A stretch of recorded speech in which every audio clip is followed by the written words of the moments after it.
Hello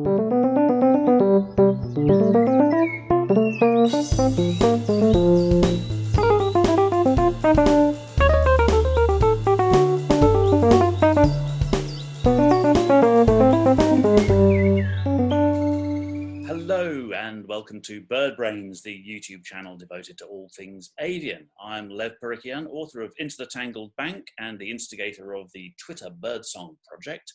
And I'm joined, as always, by David Darrell Lambert, professional ornithologist and author of Birdwatching London. David, how are you? I'm all right. How are you? I'm all right. I've had a haircut. This is our running theme. I'm constantly having a haircut. It's like every week. You got the thing, haven't you? You just go Flippers. So I had to sound so much better in this warm weather. So the news in birding this week or this month, we have been away for a few weeks. I suppose the biggest thing that's happened recently is this bearded vulture or lammergeier that has turned up in the Peak District. People are very excited about this quite magnificent bird. Have you been up to see it, or have you not? No, not yet. I was contemplating going, and then work got in the way, which was a shame. But yeah, I'm kind of like in two minds because it's like a reintroduction scheme. So I'm like, it's not really a properly fully wild bird. Yeah. So it's not like young of the adults were first introduced. Right. And then I'm also like, that'd be just magnificent to see a vulture in the UK that's come from the Alps, come all the way up here, and decided to spend time around one of the worst prosecuted areas for birds of prey. It is. It's interesting that it's turned up there, is it? Because that's the kind of area that it's in the sort of birding news, isn't it? For the whole controversy about persecution of birds of prey and raptors in various parts of the country. Well, the illegal activity, we should say, because it's not legal. I mean, there's nothing like. No, it's just wrong. Yeah. But there's plenty of people who've gone to see it. A friend of mine who's not a birder has sent me a photograph saying, "You know what this is?" Yeah, I know exactly what that is. Thanks very much. Said, we're up in the Peak District just having a holiday, and I saw this big thing. There were quite a few people there. Yeah, there would have been. So that was. She knew perfectly well, I think, that she was just rubbing it in. And the other the bit of news that caught my eye this week, because I love the birds so much, and it's not really a season for them at all, but it's that redwings, our favourite small thrush, have bred on Fair Isle for the first recorded time in 80 years or so. 1935 was the last one, and they've reared 3 chicks, I think, so they say. And this is one of those things because they're such a fantastic bird of the autumn, and it's one of those great signs once we've got over the leaving of the hirundines and the swallows have gone and the swifts have gone, and just that crossover moment in October when you hear the first redwing overhead at night sometimes, it's just a terrific moment. But to have them breeding, it's a kind of handful of pairs, isn't it, that we know about that breed in the north of Scotland every year. So did you read about that?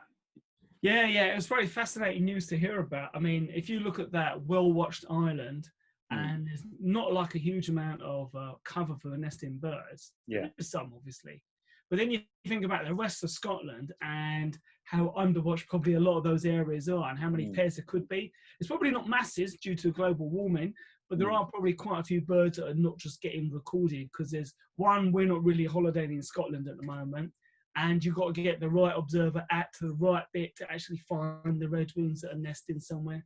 So it's a real good opportunity to talk about like recording your birds, like just with a notebook or using electronic stuff like eBird or Bird Track from the BTO, which are great apps, which obviously end users can then access the data, like your local recorders, and are able to understand what bird populations are going on around the place.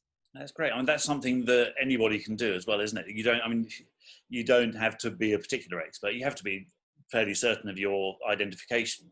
But even something as simple as just looking out of the window in your garden and just noting what is or isn't there helps to build up a overall picture.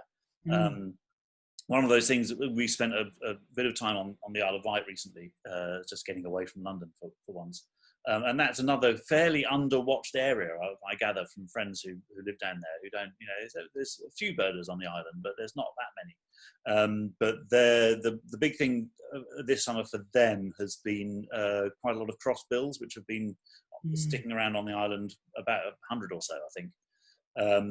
And I sort of had 9 of them go over where we were staying on the south coast. I heard, the flight call. What's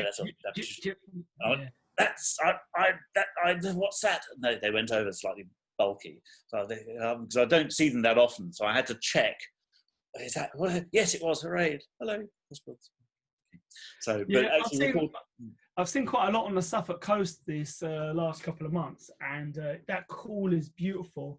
Yeah. And they've had record numbers coming through. So I think it was in Scarborough where one morning they counted over 1,000 flying through in the morning, which is phenomenal.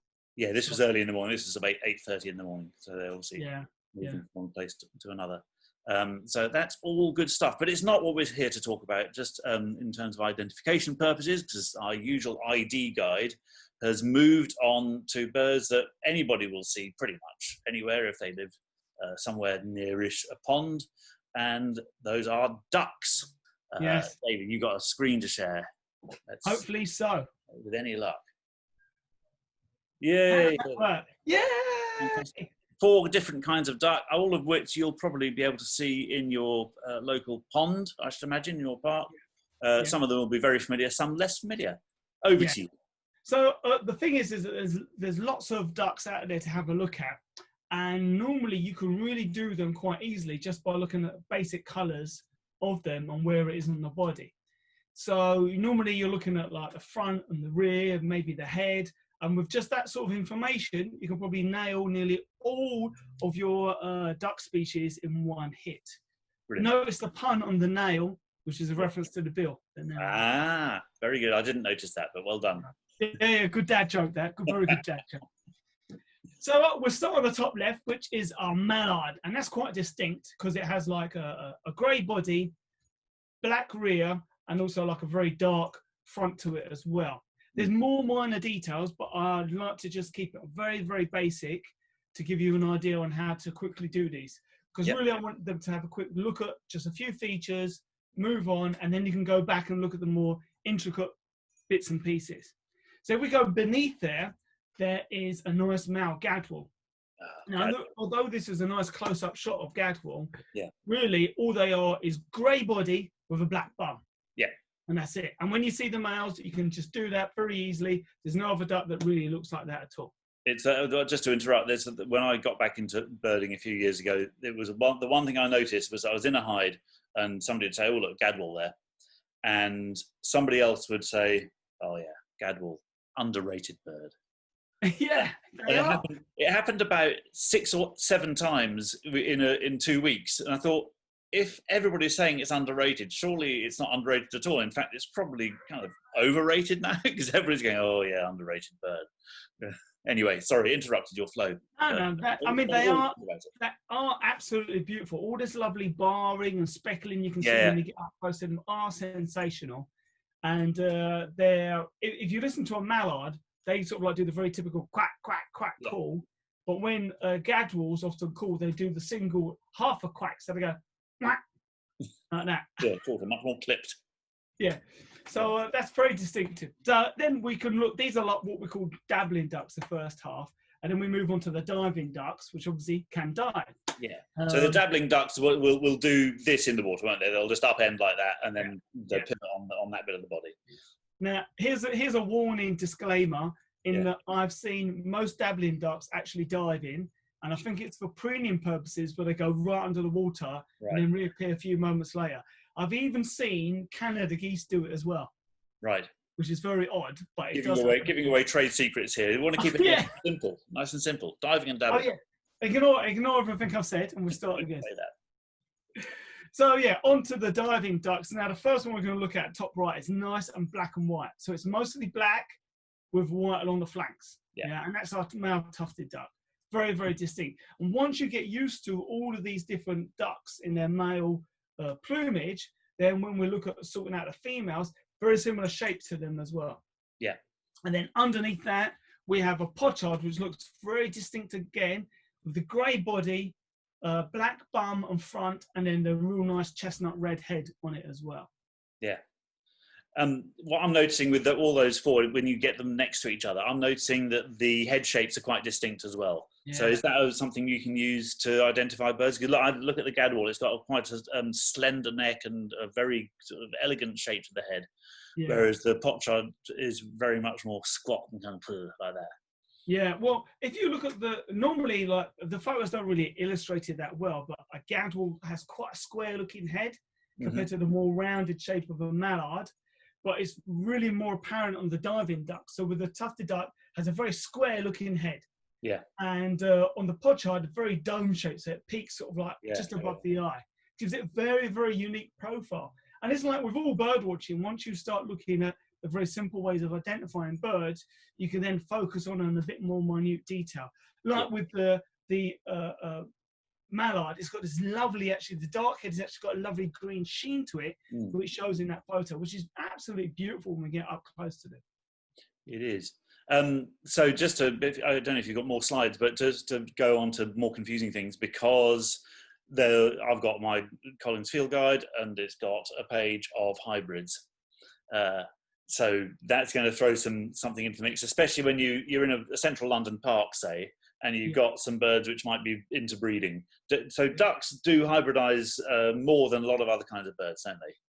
Yeah, they do appear to. I mean, it's not as common as, it's not really that common, but they do hybridize. So often you get tufted ducks breeding with pochard, and you end up with a bird that looks more like a scaup, which is a sea species of diving duck. Yeah. So the hybrids are probably more common than sometimes scaup are in certain areas, like in central London. I remember once visiting Hyde Park, and I found 3 different hybrid tufted pochards there, which was like, I was excited, but other people might not get excited. You really got to start with the basics and then work up, because the other issue we have to cover is females and also eclipsed plumage, where they're both males and females end up in a very similar plumage during the autumn before going back into their breeding plumage for the rest of the winter and the spring. So that's a good thing to go on to, because eclipse plumage is something that we'll be seeing a lot at this time of year, July and August, which is what birders call autumn, but most people would still call summer. But we know that from birding point of view, we're well into autumn already, aren't we? Yeah. But so the why would they do that? What's the reasoning for the eclipse plumage? I don't actually know what the reasoning is. It's like an in-between stage. I don't know if it's designed for anything specifically. I haven't fathomed that out, because not a lot of species go into it. It only seems to be the duck that hit a very clear, distinct eclipse plumage. So if you look at the mallards become almost identical to females, and most of the dabbling ducks do all look like females. Yet with the diving ducks, especially with the tufted, he loses his tuft, becomes a little bit drabber, and the flanks are no longer white, they're like grey. So it's not quite as dulled down as like with a mallard, which is interesting why they developed these 2 different techniques really of going into an eclipse plumage. I've read somewhere, I can't remember where it was, but they're molting their flight feathers, and that they're flightless at this time of year. Yeah. And so that it's a way of not drawing attention to themselves, so they're blending in with the rest of the flock. But that, I guess that's speculation. Well, every day's a school day, as they say, so one more for me to learn about. So have you got any more slides to show us, or is that the? No, I was keeping it very basic today. So you've got females to look at next time. I think the other thing I'll just throw to confuse people even more, because I have a friend who walks around St James's Park most days, and he'll send me photographs of something and say, "What's this? What's this?" And because there's quite a lot in these central London parks, especially, there are wildfowl collections. So there are quite a few birds there that aren't going to be in your regular wild bird guides. That's right? I heard a lot of them are geese and black swans. Yeah, a lot of them come from all around the world and are brought in to sort of like make the parks look more attractive. And there is speculation that some of the gadwall population originated from captive birds as well. Because originally, back in the day, St James's Park had a collection, and they believe that some of these have actually escaped and formed a feral population, which is then blended in with the wild population, so it's no longer possible to distinguish between the 2. Yeah. Very similar to our grey-lag geese, which we'll see all the time. Yeah. The southeast corner of the UK was always a feral population. But the population of wild birds up on the Western Isles has expanded so much, they now say that there's a merger between the two, and we're no longer able to distinguish between them. Which is the wild and which is the feral. Yeah. So that's so I just throw these things in because I think it's quite easy to look at this and go, okay, well, that's the 4 types of duck. But there's all sorts of, there's other kinds as well, and things like shoveler with its massive bill that you're going to see. But with all these things, it's always a good idea to start small and then expand your knowledge from there, rather than being overwhelmed by huge amounts. Yeah. I mean, because there's also the shoveler duck. There's also teal. There's pintail on the dabbling side. Plus, as well, you've got the summer visit of the gargany. On the diving side, you've got stuff like goosanders, goldeneye, scaup that we mentioned earlier as well. Plus the feral populations of red-crested pochard and mandarin duck, because in London we see quite a lot of mandarin ducks, don't we? Yeah. And there's wood duck as well. I've seen wood duck in a park down in South London in Beckenham. Yeah. Sometimes they turn up, and sometimes ducks turn up that, like with a wood duck, because potentially that could be a wild bird from North America. So we get sometimes stuff like hooded mergansers. Sometimes they're obviously from collections. They've got like little rings on their legs with no numbers on them or anything, which often indicates they're from a collection. Or they've got pinion winged or something like that. So all sorts of weird things turn up from time to time. And that's what I quite like about looking through ducks, is there's always something new to learn and see. Some people are quite dismissive of ducks. I know one birding friend who calls them floaters, which I think is a bit dismissive, frankly. I think there's a little bit more to them than that, as you can see in the variety of plumages on the screen at the moment. David, thanks very much. It's always, as you say, every day is a school day, always enlightening and interesting talking to you. We'll be back with probably more ducks next time, but we might throw something else into the mix. Thanks very much for watching, and see you next time.